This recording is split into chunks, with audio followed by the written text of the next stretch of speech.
Samson and Delilah. Another odd story.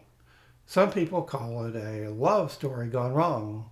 Others, a success story gone wrong.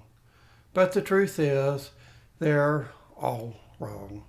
Nobody knows what this story is really about, but I do, and I'm going to tell you right now.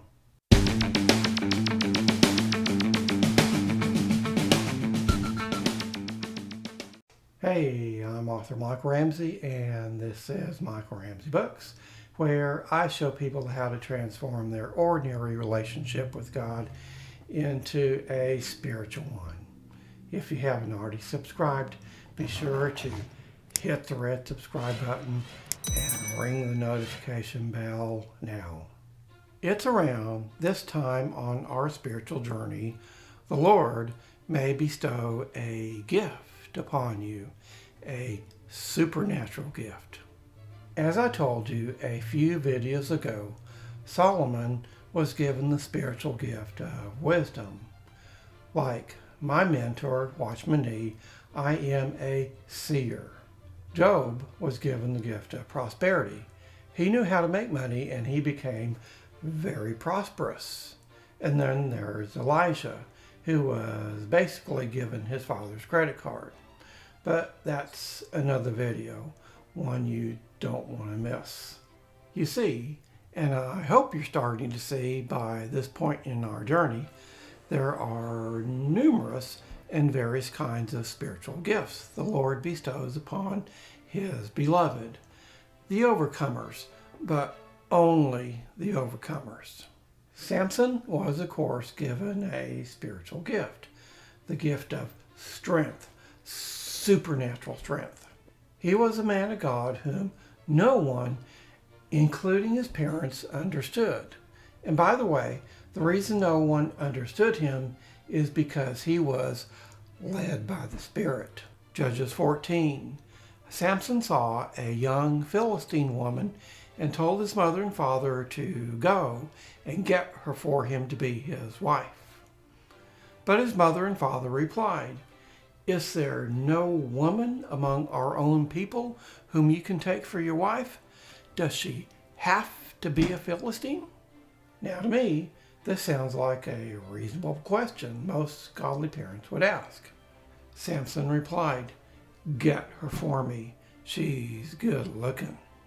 Now, contrary to what most people think, that wasn't the real reason he wanted her.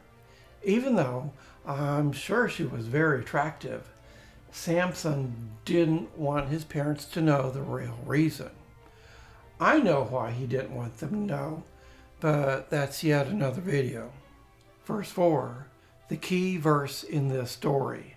His mother and father didn't know it was the Lord, for he, Samson, was looking for an opportunity to go up against the Philistines. This was the real reason. When you're spirit-led, but only if you're spirit-led, your actions don't always make sense to other people, even other Christians, as was the case when Jesus told his disciples at the height of his ministry on earth, he would shortly go to Jerusalem and be crucified and die a horrible death on a cross. Now, to be clear, if you're not for certain the Lord has spoken to you, don't do anything stupid.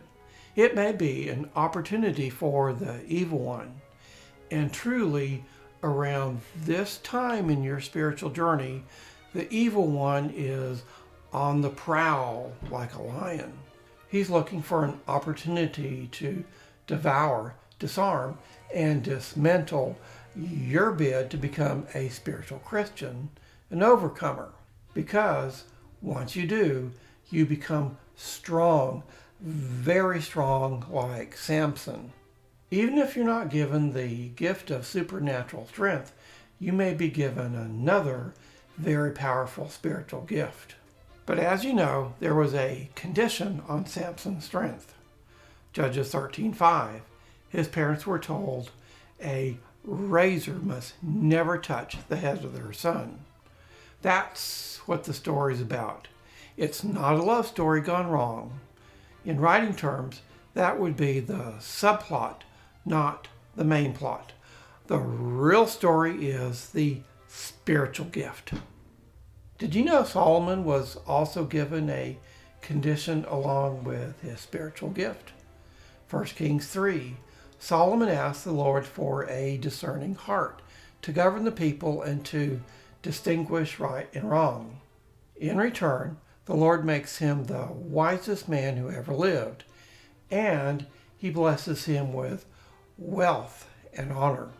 Verse 14, the Lord says, "If you walk in obedience to me and keep my decrees and commands, as David your father did, I will give you a long life." When the Lord blesses you with a supernatural spiritual gift, be mindful there may very well be a condition that goes along with it.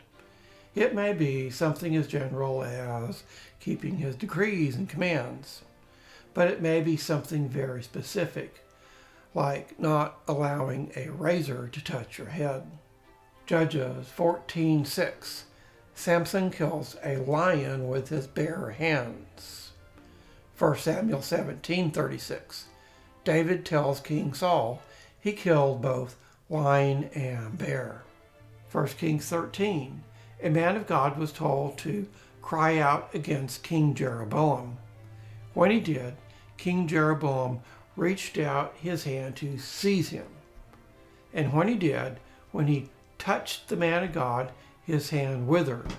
The man of God then interceded, and King Jeroboam's hand was restored. In appreciation, King Jeroboam then invited him home for a meal and a gift. But the man of God said he was told by the Lord not to eat or drink and not to return home by the same way he came. On his way home, the man of God met a prophet who heard what happened with King Jeroboam and invited him home for a meal. But the man of God refused because of the Lord's command. But then the prophet lied to the man of God. He said an angel told him it was okay for him to come and have a meal. And so he did. But he was fooled by the prophet, whom the evil one used. The next day, the man of God continued on his way home and was eaten by a lion. I'm telling you in advance, if you're given a supernatural spiritual gift, there may very well be a condition. Whatever the condition is, take it seriously.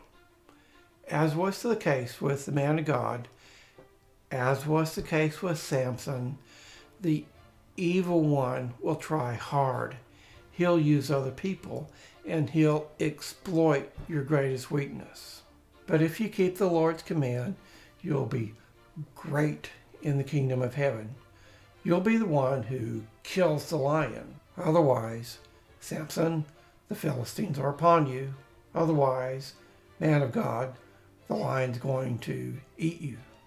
Next time, next step. Again, if you haven't already subscribed on YouTube, be sure and do so now. You don't want to miss a single video. Can't wait until next time. Like me on Facebook and visit me at michaelramseybooks.com.